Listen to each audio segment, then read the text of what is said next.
नमस्कार दोस्तों, एक बार फिर से आप सभी का स्वागत है आपके अपने YouTube channel Indian technical institute पर। और दोस्तों, आप सभी के लिए जो है अपने वर्कशॉप कैलकुलेशन का जो एग्ज़ाम हुआ है वो 7 तारीख को वो उसकी एक बेहतरीन क्लास लेके आए हैं। तो अगर आपका भी एग्ज़ाम आगे होने वाला है तो आप एग्ज़ाम के अंदर आए हुए क्वेश्चन ज़रूर देख के जाइए, क्योंकि इनमें से बहुत सारे क्वेश्चन जो है वो बार बार रिपीट होते हैं दोस्तों। क्योंकि आपने देखा था कि पीछे जो मैंने क्लास बनाई थी उसके अंदर से लगभग जो है 25 में से 23 क्वेश्चन रिपीट हो गए थे। तो हो सकता है कि आपके एग्ज़ाम में भी आपके इनमें से कोई क्वेश्चन आ जाए, तो आप इन सभी क्वेश्चन को ज़रूर देख के जाइएगा। तो आज की जो क्लास है इसके अंदर जो है हमने जो 7 तारीख के अंदर जो क्वेश्चन भेजे थे हमें स्टूडेंट ने वो लेके आए हैं। तो अगर आप भी हमें क्वेश्चन भेजना चाहते हैं तो नीचे जो दिए गए प्लेटफॉर्म है तो आप उनके ऊपर हमें भेज सकते हैं, इंस्टाग्राम, टेलीग्राम या फिर आप जो है फेसबुक पेज के जरिए भी हमें भेज सकते हैं। इनके लिंक जो है नीचे डिस्क्रिप्शन में हमें दे रखे हैं, ठीक है ना। तो अभी जो है देखते हैं कि अपने इस क्वेश्चन पेपर के अंदर जो आपके लिए पहला क्वेश्चन जो है वो क्या दिया गया था। तो चलिए दोस्तों शुरू करते हैं।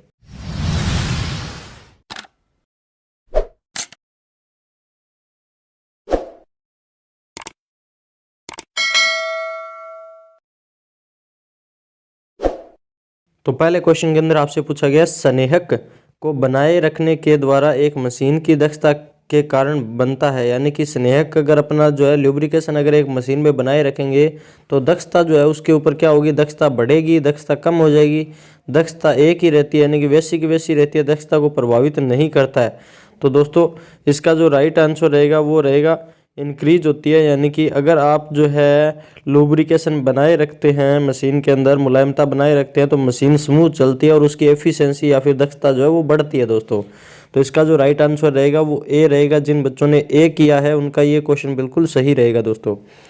अब देखिए इसके बाद में नेक्स्ट क्वेश्चन के अंदर आपसे पूछा गया है कि किस तरह के शीतलक एक स्नेहक के रूप में कार्य करता है। कि किस तरह के शीतलक जो है एक स्नेहक यानी कि लुब्रिकेशन के रूप में भी कार्य करते हैं। तो दूर धूल कैरी करने के लिए, दूर धूल ले जाने के लिए, गर्मी दूर ले जाने के लिए, दूर नमी ले जाने के लिए, या दूर सूखापन ले जाने के लिए। तो ये पूछ रहे हैं कि शीतलक जो है एक स्नेहक के रूप में कार्य करता है। तो सिंपल सी बात है कि अगर गर्मी को दूर लेके जा रहा है और लुब्रिकेशन का भी काम कर रहा है तो जो है आपका ये जो है सही आंसर रहेगा। तो जिन बच्चों ने बी आंसर किया है उनका ये क्वेश्चन बिल्कुल सही रहा होगा दोस्तों। अब देखिए इसके बाद में नेक्स्ट क्वेश्चन के अंदर आपसे पूछा गया है कि आयताकार पिंड के गुरुत्व का केंद्र क्या है। आयताकार पिंड के गुरुत्व का केंद्र क्या है। तो आयत के लंब समय के पक्ष होता है, आयत के छोटे पक्ष होता है, उसके विकिरणों के चौराहे के बिंदु पर होता है, या फिर कोनों पर होता है। तो आयताकार जो होता है उसका गुरुत्व का पिंड यानी कि ग्रेविटी ऑफ जो है सेंटर ऑफ ग्रेविटी कहाँ पर होती है। तो उसके जो विकिरण होते हैं वो जहाँ पर काटते हैं एक दूसरे को वहाँ पर आपका जो है इसका सेंटर ऑफ ग्रेविटी होता है दोस्तों। अब इसके बाद में नेक्स्ट क्वेश्चन के अंदर आपसे पूछा गया था कि निम्न में से कौन सा ज्यामितीय आकृति का गुरुत्व के अंदर इसके आधार से स्थित है और इसकी ऊंचाई 1/3 है। तो यानी कि आपसे पूछा गया है कि कौन सा ज्यामितीय आकृति जो है उसके अंदर गुरुत्व के अंदर जो है इसके आधार पर स्थित है और इसकी ऊंचाई जो है 1/3 है। तो देखिए सिंपल सी बात है, आपसे पूछा गया वर्ग, विषम कोण, त्रिभुज या शंकु। तो जिन बच्चों ने यहाँ पर त्रिभुज किया था उनका ये क्वेश्चन बिल्कुल सही रहा होगा दोस्तों। अब देखिए नेक्स्ट क्वेश्चन के अंदर आपसे पूछा गया है कि संतुलन का उदाहरण किस अवस्था में है। संतुलन का उदाहरण किस अवस्था में है। एक शंकु अपने आधार पर विश्राम कर रहा है, एक शंकु अपने आधार पर विश्राम कर रहा है, संयुक्त राष्ट्र के स्थिर, तटस्थ स्थिर, या फिर ए और बी दोनों। यानी कि आपसे पूछा गया है कि एक संतुलन का उदाहरण किस अवस्था में है, शंकु अपने आधार पर विश्राम कर रहा है। तो संयुक्त राष्ट्र में के स्थिर है, अनस्टेबल है, या फिर जो है तटस्थ है या स्टेबल है। तो यहाँ पर आपसे पूछा गया तो इसमें जो है राइट आंसर रहेगा दोस्तों स्थिर है ये आपका, अगर जो है शंकु अपने आधार पर विश्राम कर रहा है तो। अब देखिए इसके बाद में नेक्स्ट क्वेश्चन के अंदर आपसे पूछा गया है कि लगातार 3 संख्याएं क्या होगी जिनका जो जोड़ है वो 42 हो। तो जिनका जोड़ 42 हो ऐसी लगातार 3 संख्याएं कौन सी है। तो अगर आप देखिए सिंपल सी बात है, 14 3 42 होता है। तो यहाँ पर 15 13 और 14 जो है आपकी, यानी कि 15 14 और 13 जो है इनको अगर आप जोड़ेंगे तो आपका जो आंसर आएगा वो 42 ही आएगा दोस्तों। तो ये क्वेश्चन पूछा गया था कि लगातार 3 संख्याएं कौन सी होगी जिनको जोड़ेंगे तो जोड़ने के बाद में जो आंसर आना चाहिए वो कितना आना चाहिए, 42 आना चाहिए। तो इसका जो राइट आंसर रहेगा वो रहेगा सी दोस्तों। अब देखिए इसके बाद में नेक्स्ट क्वेश्चन के अंदर पूछा गया है, इनमें से कौन सा लोचदार सामग्री है, इनमें से कौन सा लोचदार सामग्री है, नायलॉन है, पॉलीस्टायरीन है, सेलुलोइड है, पॉलीकार्बोनेट्स है। तो इसका जो राइट आंसर रहेगा दोस्तों कि मुलायम सामग्री जो है, इलास्टिक मटेरियल कौन सा है, तो नायलॉन जो होता है वो आपका इलास्टिक मटेरियल होता है दोस्तों। अब इसके बाद में नेक्स्ट क्वेश्चन के अंदर आपसे पूछा गया है कि कार्बन के प्रवेश के लिए कार्बोनेस वातावरण में कौन सी प्रक्रिया स्टील को गर्म किया जाता है, यानी कि कार्बन के प्रवेश के लिए कार्बोनेस वातावरण में कौन सी प्रक्रिया स्टील को गर्म किया जाता है, तो case hardening, nitriding, carburising, induction hardening. तो इसके अंदर देखिए सिंपल सी बात है कि आपका जो राइट आंसर रहेगा वो रहेगा कार्बोराइजिंग, ठीक है ना। तो इसका जो राइट आंसर रहेगा कार्बोराइजिंग। कार्बन के अंदर जो प्रवेश कार्बोनेट वातावरण के अंदर कौन सी प्रक्रिया द्वारा स्टील को गर्म किया जाता है, तो कार्बोराइजिंग के द्वारा गर्म किया जाता है दोस्तों। अब देखिए इसके बाद में नेक्स्ट क्वेश्चन के अंदर क्या पूछा गया है कि कौन सी सतह हार्डनिंग प्रक्रिया के तहत है, कौन सी सतह हार्डनिंग प्रक्रिया के तहत है, सिमेटाइट है, फेराइट है, नाइट्राइडिंग है या टेम्परिंग है। तो आपसे पूछा गया है कि कौन सी जो सतह है वो हार्डनिंग प्रक्रिया के तहत है, तो नाइट्राइडिंग जो है वो दोस्तों आपकी हार्डनिंग प्रक्रिया के तहत आती है दोस्तों। अब इसके बाद में नेक्स्ट क्वेश्चन के अंदर आपसे पूछा गया है कि लाभ को कैसे व्यक्त किया जाता है। तो आपका यहाँ पर अलग अलग सिंबल दे रखा है। तो लाभ जो होता है, अपने बोलते हैं ना लाभ प्रतिशत, कितना लाभ प्रतिशत प्राप्त हुआ, तो लाभ जो होता है दोस्तों उसको अपने परसेंटेज के अंदर लेते हैं, लाभ परसेंटेज के अंदर अपने लेते हैं। अब देखिए इसके बाद में नेक्स्ट क्वेश्चन के अंदर आपसे पूछा गया है कि हानि प्रतिशत ज्ञात करने का सूत्र क्या है। हानि प्रतिशत ज्ञात करने का सूत्र क्या है, तो लॉस इंटू 100 बटे में कॉस्ट प्राइस, कॉस्ट प्राइस बटे में लॉस इंटू 100, या लॉस्ट प्लस जो है 100 बटे में सेलिंग प्राइस, या सेलिंग प्राइस बटे में लॉस प्लस 100। तो देखिए इसका जो राइट आंसर रहेगा दोस्तों वो रहेगा लॉस प्लस कॉस्ट प्राइस बटे में जो है लॉस्ट प्लस लॉस इंटू 100 बटे में कॉस्ट प्राइस जो है वो इसका राइट आंसर रहेगा। क्योंकि देखिए अपने क्या लिखते हैं कि हानि बटे में जो है क्रय मूल्य बटे में क्रय मूल्य इंटू में 100 लिखते हैं ना। तो यही तो आपसे पूछा गया कि हानि इंटू में जो आपका जो है 100 बटे में क्रय मूल्य, ये आपको यहाँ पे दे रखा है दोस्तों। अब इसके बाद में जो है नेक्स्ट क्वेश्चन के अंदर आपसे पूछा गया है कि क्या लाभ है यदि आईफोन का क्रय मूल्य 50,000 रुपये है और विक्रय मूल्य 70,000 रुपये है। तो देखिए आपका जो है ये पूछा गया कि लाभ क्या होगा अगर 70,000 रुपये जो है उसमें बेचा है और 50,000 रुपये में खरीद के लाए थे। तो सिंपल सी बात है ना कि आप जो है कोई सामान लेके आए, उसको 70,000 रुपये में लेके आए, 50,000 रुपये में लेके आए, कितने में लेके आए, 50,000 रुपये में लेके आए दोस्तों। और 50,000 रुपये में लेके आने के बाद में 70,000 रुपये में आपने उसको बेच दिया। तो इसका मतलब आपने जो है कितना मुनाफा कमा लिया, 20,000 रुपये का मुनाफा कमा लिया ना। तो यानी कि 20,000 रुपये का क्या हुआ, आपको लाभ हुआ। कौन से ऑप्शन में दे रखा है आपको, तो यहाँ पर जो है सी ऑप्शन में दे रखा है, तो सी ऑप्शन इसका राइट आंसर रहेगा दोस्तों। अब देखिए इसके बाद में नेक्स्ट क्वेश्चन के अंदर आपसे पूछा गया है कि संदर्भ तालिका के लिए इस्तेमाल किया जाने वाला दूसरा शब्द क्या है। संदर्भ तालिका के लिए इस्तेमाल किया जाने वाला दूसरा शब्द क्या है, तो शब्दकोश है, जीवनी है, ग्रंथ सूची है या सूचना तालिका है। तो देखिए इसके अंदर जो इसका राइट आंसर रहेगा वो रहेगा इंफॉर्मेशन टेबल, जो है वो आपका सूचना तालिका है, वो इसका राइट आंसर रहेगा दोस्तों। अब इसके बाद में नेक्स्ट क्वेश्चन के अंदर पूछा गया है मशीन इंजीनियर द्वारा निर्दिष्ट पुस्तिका क्या है। मशीन इंजीनियर द्वारा निर्दिष्ट पुस्तिका क्या है, पेरिस क्यूरिकल या फिर जो है CRC, मार्क स्टैंडर्ड या ऑक्सफोर्ड शब्दकोश। तो मार्क स्टैंडर्ड जो है वो उनकी पुस्तिका है, मशीन इंजीनियरिंग द्वारा जो है निर्दिष्ट पुस्तिका है दोस्तों।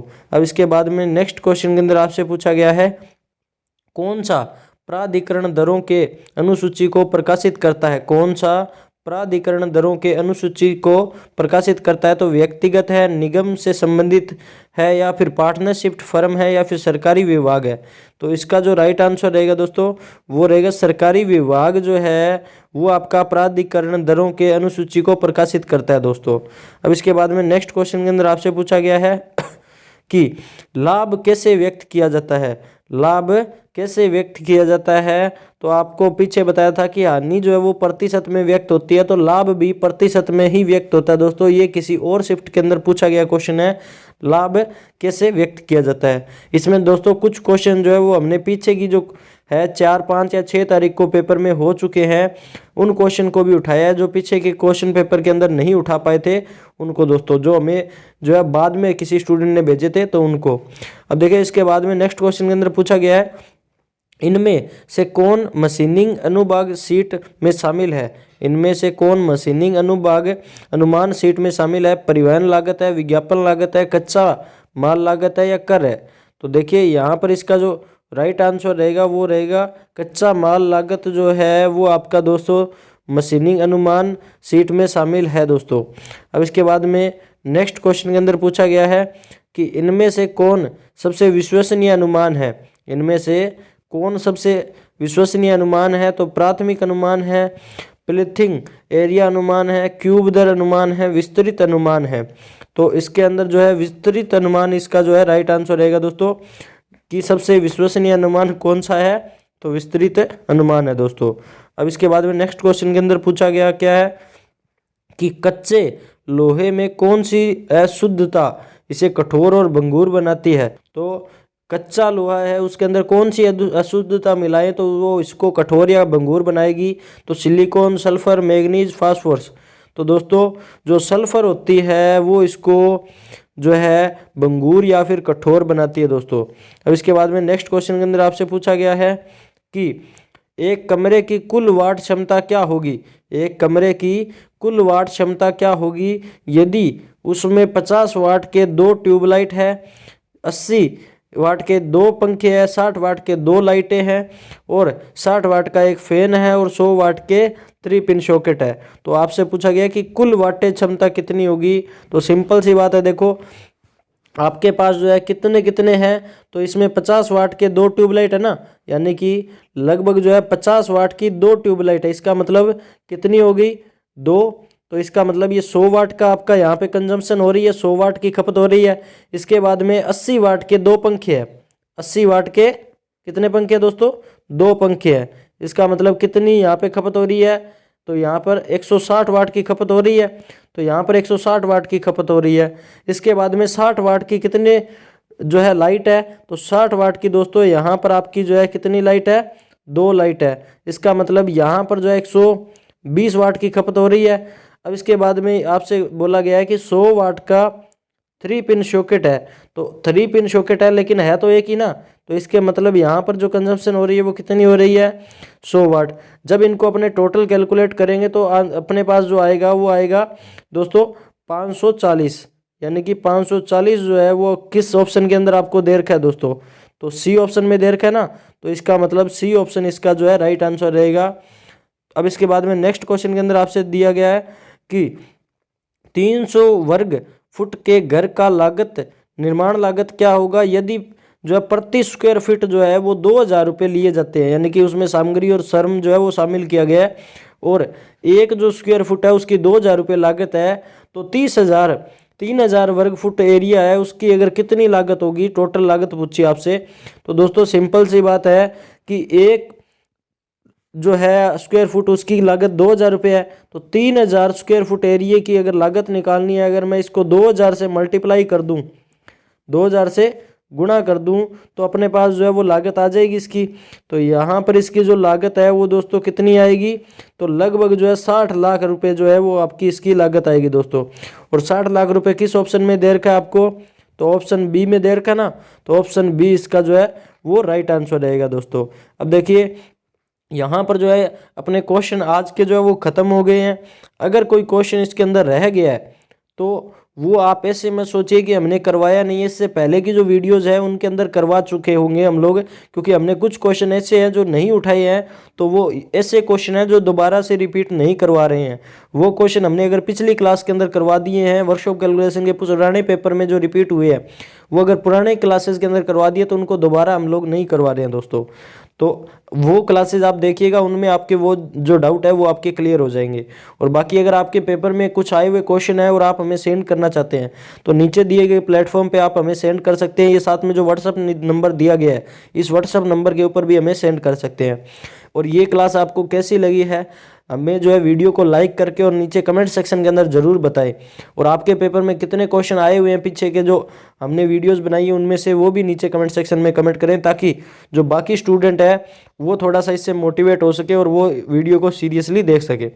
और वीडियो को अपने साथी मित्रों के साथ में व्हाट्सएप ग्रुप के अंदर जो है शेयर जरूर कीजिए। और वीडियो को जो है लाइक कमेंट और शेयर करने के साथ साथ में अपने चैनल जो है उस पर अगर आप पहली बार आए हुए हैं तो चैनल को सब्सक्राइब कर लीजिए, नहीं तो आगे अपने जो है कभी कभी आपको वीडियो मिलती रहेगी। और अगर आप रेगुलर वीडियो चाहते हैं कि हमारी जो भी वीडियो आने वाली है इंपॉर्टेंट वो आप तक डेली पहुंचती रहे, तो उसके लिए आपका चैनल सब्सक्राइब होगा तो ही हमारी वीडियो आज आप तक पहुंचेगी दोस्तों। तो चैनल को सब्सक्राइब कीजिए और बेल आइकन को प्रेस कीजिए। मिलेंगे आप सभी से इसी तरह की एक और इंपॉर्टेंट वीडियो के साथ में, तब तक के लिए जय हिंद जय भारत दोस्तों।